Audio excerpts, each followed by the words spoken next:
আর এই মুহূর্তে ব্রেকিং নিউজের দিকে নজর রাখতেই হচ্ছে। রাজ্যে ভূমিকম্প। আজ সকাল 6টা 40 মিনিট নাগাদ রাজ্যে ভূমিকম্প অনুভূত হয়। রিক্টার স্কেলে এই কম্পনের মাত্রা 5.3। আরো একবার আপনাদের জানাই, সাত সকালে রাজ্যে ভূমিকম্প। সকাল 6টা 40 মিনিট নাগাদ ভূমিকম্প। রিক্টার স্কেলে কম্পনের মাত্রা 5.3। কলকাতা সহ রাজ্য জুড়ে কম্পন অনুভূত হয়। সকাল 6টা 40 মিনিট নাগাদ ভূমিকম্প। রাজ্যে ভূমিকম্প। রিক্টার স্কেলে কম্পনের মাত্রা 5.3। সকাল 6টা 40 মিনিট নাগাদ ভূমিকম্প অনুভূত হয়। আমাদের সঙ্গে রয়েছেন আমাদের প্রতিনিধি বিশ্বজিৎ সাহা। বিশ্বজিতের কাছে সরাসরি চলে যাব। বিশ্বজিৎ, সাত সকালে, বছরের শুরুতেই সাত সকালে আজ ভূমিকম্প। 6টা 40 মিনিট নাগাদ ভূমিকম্প অনুভূত হয়, কি জানা যাচ্ছে? দেখো, এই মূল যে ভূমিকম্প হয়েছে তার যে এপিক সেন্টার সেটা কিন্তু চীনে, আর চীনের যে জিজাং প্রদেশ সেখানেই এই ভূমিকম্প হয়েছে। এবং যতদূর এখন পর্যন্ত যা খবর পাওয়া যাচ্ছে, সেখানে যে সমস্ত সংস্থা বলছে তাতে বিভিন্ন রকম এই রিক্টার স্কেলের যে তীব্রতা তা নিয়ে মতভেদ রয়েছে। 4.2 থেকে 7 পর্যন্ত বিভিন্ন সংস্থা জানাচ্ছে যে 7 রিক্টার স্কেলের 7 এই ভূমিকম্পের মাত্রা হয়েছে, এমনটা জানাচ্ছে একটি সংস্থা। এবং তারা জানাচ্ছে যে দার্জিলিং থেকে, আমাদের যে দার্জিলিং, সেখান থেকে 192 কিলোমিটার উত্তর পশ্চিম দিকে এই ভূমিকম্পের এপিক সেন্টার, এবং সেটা চীনের জিজাং প্রদেশে। এবং সেই জায়গা থেকে নেপালের লবুচে, সেখান থেকে 90 কিলোমিটার দূরত্বে রয়েছে। এবং যে লোকাল টাইম, যে চীনের যে লোকাল টাইম, সেটা 7টা 5, অর্থাৎ আমাদের যে ভারতীয় টাইম তাতে 6টা 35 মিনিট নাগাদ এই ভূমিকম্প প্রথম শুরু হয়। এবং এই ভূমিকম্পের তীব্রতা যা অনুমান করা যাচ্ছে, সেই তীব্রতা এখনো পর্যন্ত যা বিভিন্ন সংস্থা থেকে আমরা জানতে পারছি, তাতে 7 পর্যন্ত হতে পারে রিক্টার স্কেলের তীব্রতা। অর্থাৎ একদম যে প্রচণ্ড ভূমিকম্প হয়েছে চীনের জিজাং প্রদেশে, এবং তার যে কম্পন, সেই কম্পন কিন্তু দীর্ঘক্ষণ স্থায়ী ছিল নেপাল সংলগ্ন এলাকায়। এবং আমাদের রাজ্যের ক্ষেত্রে কালিম্পং, দার্জিলিং, সেই এলাকাতে সব থেকে বেশিক্ষণ স্থায়ী ছিল। এবং সেই ভূমিকম্পের মৃদু ভূমিকম্প অনুভূত হয়েছে কলকাতা সহ দক্ষিণবঙ্গের বিভিন্ন জায়গাতে, উত্তরবঙ্গের বিভিন্ন জেলাতে যেমন ভূমিকম্প অনুভূত হয়েছে, বাংলাদেশে অনুভূত হয়েছে, ভুটানে অনুভূত হয়েছে, সিকিমে অনুভূত হয়েছে, নেপালে, এবং সব থেকে বেশি নেপাল সংলগ্ন, কারণ নেপাল থেকে মাত্র কাছাকাছি, নেপালের খুব কাছেই এই ভূমিকম্পের এপিক সেন্টার। কাজেই যে তীব্রতা অনুমান করা যাচ্ছে, সেই তীব্রতা অনুযায়ী নেপালে সব থেকে বেশি ক্ষতির আশঙ্কা করা হচ্ছে। এবং তারপর দার্জিলিংয়ের একেবারে আমাদের উত্তরবঙ্গের উপরিভাগে, সেখানেও বেশ কিছু জায়গায় বেশ কিছুক্ষণ, কোথাও 2 মিনিট, কোথাও বা তার থেকে বেশিক্ষণ স্থায়ী হয়েছে নেপালের বিভিন্ন জায়গাতে। এবং নেপালের কাছাকাছি যে সমস্ত জায়গা রয়েছে, অর্থাৎ চীন সীমান্ত সংলগ্ন জিজাং প্রদেশের কাছাকাছি, সেখানে কোথাও কোথাও 4-5 মিনিট ধরে স্থায়িত্ব হয়েছে এই ভূমিকম্পের। যে তীব্রতা অনুমান করা যাচ্ছে, তাতে এই নেপাল এবং চীনের সীমান্ত প্রদেশ এলাকায় সব থেকে বেশি ক্ষতির আশঙ্কা করা হচ্ছে। এবং এই ভূমিকম্প যেহেতু দার্জিলিং সহ পার্বত্য এলাকাতে বিভিন্ন জায়গাতে বেশ কিছুক্ষণ ধরে এই ভূমিকম্প অনুভূত হয়েছে, কাজেই সেখানেও বেশ কিছু জায়গায় এই ভূমিকম্পের ভালো প্রভাব পড়তে পারে বলেই অনুমান করা যাচ্ছে। এখনো পর্যন্ত যা খবর, তাতে দক্ষিণবঙ্গের কলকাতা সহ দক্ষিণবঙ্গের বেশ কিছু জায়গাতেও মৃদু ভূমিকম্প অনুভূত হয়েছে, এমনটাই খবর পাওয়া যাচ্ছে। একেবারে বিশ্বজিৎ আমাদের সঙ্গে থাকো। বিশ্বজিৎ যেমনটা বলছিল যে এই রাজ্যে ভূমিকম্প আজ সকাল 6টা 40 মিনিট নাগাদ ভূমিকম্প অনুভূত হয়। রিক্টার স্কেলে কম্পনের মাত্রা 5.7। এবং বেশ কিছু জায়গা থেকে জানা যাচ্ছে যে 5.3 যেমন, তার পাশাপাশি কিন্তু তীব্রতা হতে পারে 7ও। এবং অনুভূত বিভিন্ন জায়গাতেই হয়েছে। পার্বত্য এলাকায় দার্জিলিং, কালিম্পংয়েও কিন্তু বেশ কিছুটা সময়ের জন্য ভূমিকম্প অনুভূত হয়েছে। আমাদের সঙ্গে রয়েছেন আমাদের প্রতিনিধি রকির কাছ থেকে একটু বিস্তারিত জানার চেষ্টা করব। রকি, ভোর 6টা 40 মিনিট নাগাদ ভূমিকম্প অনুভূত হয়েছে। রিক্টার স্কেলে কম্পনের মাত্রা 7 জানা যাচ্ছে। উত্তরবঙ্গের বেশ কিছু জায়গায় কম্পন অনুভূত হয়েছে। বিশ্বজিৎ যেমনটা বলছিল, কি জানা যাচ্ছে? জেনারেল তোমাকে বলে রাখতে চাইবো, সকাল সকাল কিন্তু ভূকম্পে কেটে উঠলো গোটা ডুয়ার্স এবং তার পাশাপাশি জলপাইগুড়ি জেলা, দার্জিলিং জেলা, কুচবিহার জেলা, প্রত্যেকটি জেলায় কিন্তু কম্পনে কেঁপে উঠেছে। যার এপিক সেন্টার হিসাবে জানা যাচ্ছে যে তিব্বতে, চায়নার সেই তিব্বতে এপিক সেন্টার রয়েছে এবং যার তীব্রতা রয়েছে 5.3। এখনো বিভিন্ন মাধ্যম থেকে যে জানা যে গোটা ডুয়ার্স বা উত্তরবঙ্গে এমনটা নয়, কম্পনের পরিমাণ ডুয়ার্সের অত্যাধিক হওয়ার কারণটা রয়েছে, কারণ পাশেই রয়েছে ভুটান, নেপাল, কারণ চীন সীমান্তও কিন্তু খুব অদূরেই। এই কারণে যেহেতু এপিক সেন্টার অনেকটা কাছে থাকার ফলে কিন্তু দীর্ঘ সময় ধরে এই কম্পন অনুভূত হয়।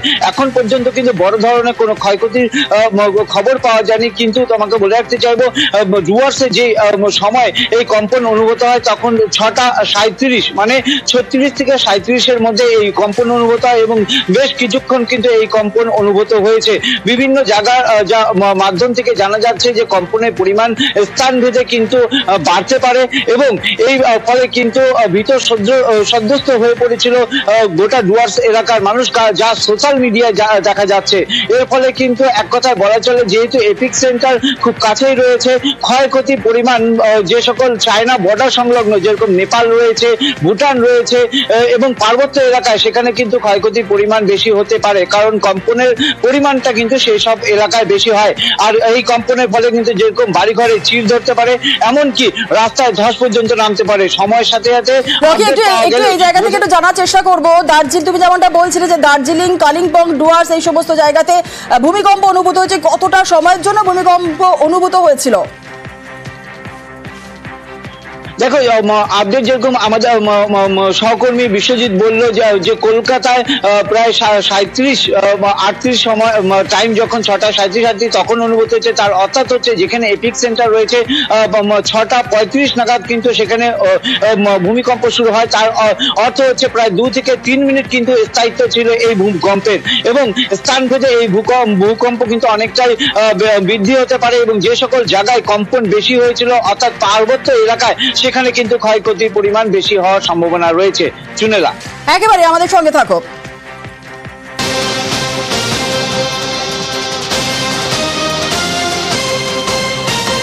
আরো একবার আপনাদের জানিয়ে রাখি, রাজ্যে ভূমিকম্প সকাল 6:40 নাগাদ ভূমিকম্প অনুভূত হয়। রিক্টার স্কেলে কম্পনের মাত্রা ছিল 7। কলকাতা সহ রাজ্য জুড়ে কম্পন অনুভূত হয়। শুধু কলকাতায় নয়, উত্তর ভারত বিস্তীর্ণ এলাকাতেও কম্পন অনুভূত হয়েছে। চীনে ভূমিকম্পের উৎসস্থল এমনটাই জানা যাচ্ছে। আরো একটু বিস্তারিত জানার চেষ্টা করবো। উত্তর ভারতে বিস্তীর্ণ এলাকাতে কম্পন অনুভূত হয় আজ সকালে। মৈত্রেয়ী রয়েছে আমাদের সঙ্গে। মৈত্রেয়ী, উত্তর ভারতের ঠিক কোন কোন জায়গায় কম্পন অনুভূত হলো, ভূমিকম্প অনুভূত হলো এবং কতটা সময়ের জন্য কম্পন অনুভূত হয়েছে, কি জানা যাচ্ছে? দেখো জুনেলা, উত্তর ভারতের একটা বিস্তৃত অঞ্চলে একেবারে বিহার, উত্তরপ্রদেশ থেকে শুরু করে দিল্লি এনসিআর পর্যন্ত কিন্তু কম্পন অনুভূত হয়েছে। 6:35-এর কিছু আশেপাশে এই কম্পন অনুভূত হয়। দিল্লি এনসিআর সহ, দিল্লি এনসিআর, বিহার, উত্তরপ্রদেশ সহ একেবারে নেপাল সীমান্ত লাগোয়া উত্তর ভারতের বিস্তীর্ণ অঞ্চলে কম্পন অনুভূত হয়েছে এবং কিছুক্ষণের জন্য কম্পন অনুভূত হয়েছে। যদিও এখনো পর্যন্ত এই কম্পনের জেরে কোনো ক্ষয়ক্ষতি হয়েছে কিনা উত্তর ভারতের কোনো অংশে সে সম্পর্কে বিস্তারিত তথ্য আসেনি। তবে বিহার, উত্তরপ্রদেশ, দিল্লি এনসিআর সহ বিস্তীর্ণ উত্তর ভারতের অঞ্চলেও কিন্তু এই কম্পন অনুভূত হয়েছে। বেশ, একেবারে ধন্যবাদ মৈত্রেয়ী। রাজ্যে ভূমিকম্প আজ সকাল 6:40 নাগাদ ভূমিকম্প। রিক্টার স্কেলে কম্পনের মাত্রা ছিল 7। কলকাতা সহ রাজ্য জুড়ে কম্পন অনুভূত। আমরা আবারও কথা বলবো, আমাদের সঙ্গে বিশ্বজিৎ রয়েছে। বিশ্বজিৎ, কলকাতা সহ কিছুক্ষণ আগেই তুমি বলছিলে কলকাতা সহ রাজ্য জুড়ে তো বিভিন্ন জায়গায় কম্পন অনুভূত হয়েছে। একটু জানার চেষ্টা করবো যে দক্ষিণবঙ্গে কোথায় কোথায় কম্পন অনুভূত হয়েছে, কতটা সময়ের জন্য কম্পন অনুভূত হয়েছিল, কি জানা যাচ্ছে?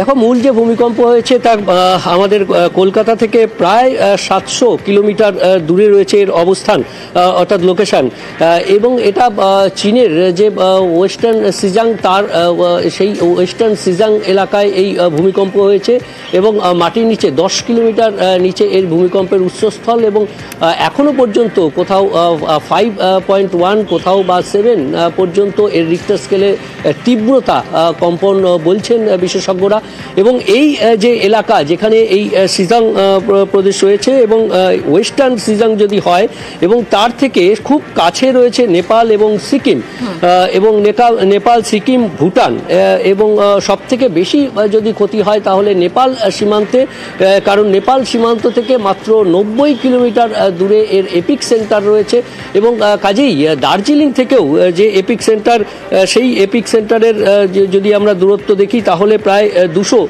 কিলোমিটার দূরত্ব। কাজেই এই যে প্রভাব, সব থেকে বেশি প্রভাব পড়বে নেপালে এবং তারপর তার পাশাপাশি আমরা যদি দেখি সিকিম এর প্রভাব পড়তে পারে, ভুটানে এর প্রভাব পড়তে পারে। একই সঙ্গে এই প্রভাব মৃদু ভূমিকম্প অনুভূত হয়েছে কলকাতা সহ, আমরা যদি দেখি কলকাতা, উত্তর চব্বিশ পরগনা, নদিয়া, মুর্শিদাবাদ, এই যে এলাকা দক্ষিণবঙ্গের কিছুটা পূর্ব বর্ধমান, এই এলাকাতেও মৃদু ভূমিকম্পন অনুভূত হয়েছে। তবে সব থেকে বেশিক্ষণ অর্থাৎ 1 মিনিট থেকে কোথাও কোথাও 2 মিনিট পর্যন্ত এই ভূমিকম্প অনুভূত করা গেছে উত্তরবঙ্গের বিভিন্ন এলাকায়, বিশেষ করে দার্জিলিং, কালিম্পং, এই যে পার্বত্য এলাকা, সেই পার্বত্য এলাকায় এই ভূমিকম্পের যে স্থায়িত্ব সেটা একটু বেশি ছিল বলেই মনে করা হচ্ছে। শিলিগুড়িতেও বেশ ভালো ভূমিকম্প অনুভূত হয়েছে এমনটাই জানা যাচ্ছে। তবে সব থেকে বেশি এর যে প্রভাব পড়বে সেটা ভারতবর্ষের মধ্যে নেপাল এবং নেপাল সীমান্ত এলাকা এবং তারপর সিকিম এবং কিছুটা বাংলা ও ভুটানের কিছু এলাকায় এই তীব্রতা সব থেকে বেশি অনুভূত হবে এবং প্রভাব বেশি পড়ার সম্ভাবনা রয়েছে। জুনেলা, ধন্যবাদ।